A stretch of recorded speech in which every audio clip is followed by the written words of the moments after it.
बुलंदशहर से रीशु कुमार पत्रकार की रिपोर्ट। छतारी में हुई किशोरी की हत्या।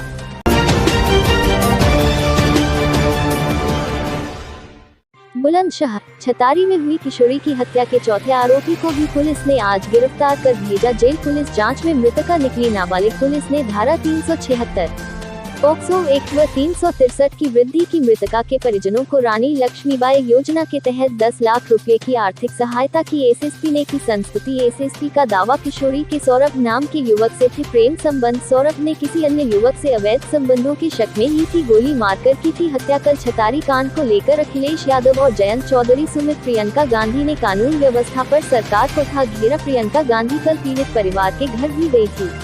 क्षेत्र में हुई थी, उसमें क्या अपडेट है, कितने लोग गिरफ्तार हुए, पोस्टमार्टम रिपोर्ट में क्या आया, मेडिकल रिपोर्ट क्या कह रही है?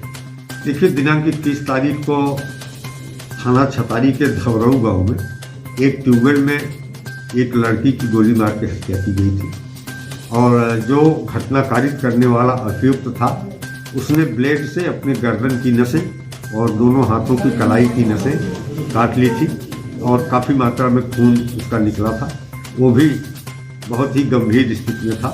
इलाज के लिए अलीगढ़ भेजा गया। इलाज के बाद स्वस्थ होने पे उसे गिरफ्तार कर जेल भेजा गया। जो जांच से कहानी निकल के आई हुई थी कि लड़की मूलतः गालीपुर गांव की रहने वाली थी, थाना भिलाई की। उसका ननिहाल वहां से 15-18 किलोमीटर दूर थाना छतारी के धौरऊ में था। धौरऊ गांव के सौरभ नाम के लड़के के साथ उस लड़की के संबंध हो गए थे। चूँकि लड़की नाबालिग थी, सौरभ ने बहला फुसला करके लगभग 1.5 साल से सौरभ उसका शारीरिक रूप से शोषण कर रहा था। यद्यपि अपनी मर्जी से था, लेकिन एक नाबालिग की मर्जी का कोई औचित्य और अर्थ नहीं होता है। इस बीच में जो जांच में आया, सौरभ को ये लगने लगा कि लड़की कहीं और अटैच हो रही है। उसके मन में प्रतिशोध पैदा हुआ और चूँकि लड़की सौरभ के बुलाने पर आ जाती थी, तो 21 तारीख को भी सौरभ अपने दोस्त निशांत को साथ लेकर के उस लड़की के गांव पर गया। लड़की को फ़ोन करके बुलाया। लड़की जो है चली आई घर से निकल करके और इनके साथ फिर उसी स्थान पर जो शिवम का ट्यूबवेल है, शिवम उस गांव के प्रधान का लड़का है, उसका एक ट्यूबवेल था। शिवम को भी इस पूरे प्रकरण की, इन संबंधों की जानकारी थी। वो अक्सर इन्हें चाबी उपलब्ध कराता था। ट्यूबवेल चूँकि गाँव के बाहरी हिस्से में सुल्तान में है, तो उसका ये लाभ लेते थे। तो उस दिन भी निशांत और सौरभ उस लड़की को लेकर वहाँ आए। इसके बाद निशांत वहाँ से चला गया।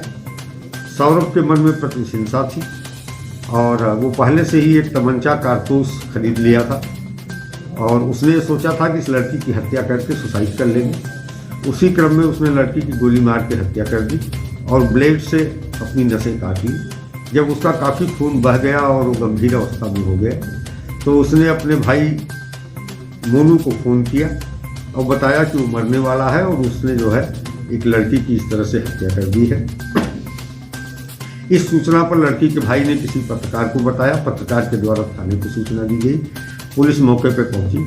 फिलहाल परिवार के लोगों को सूचित किया गया।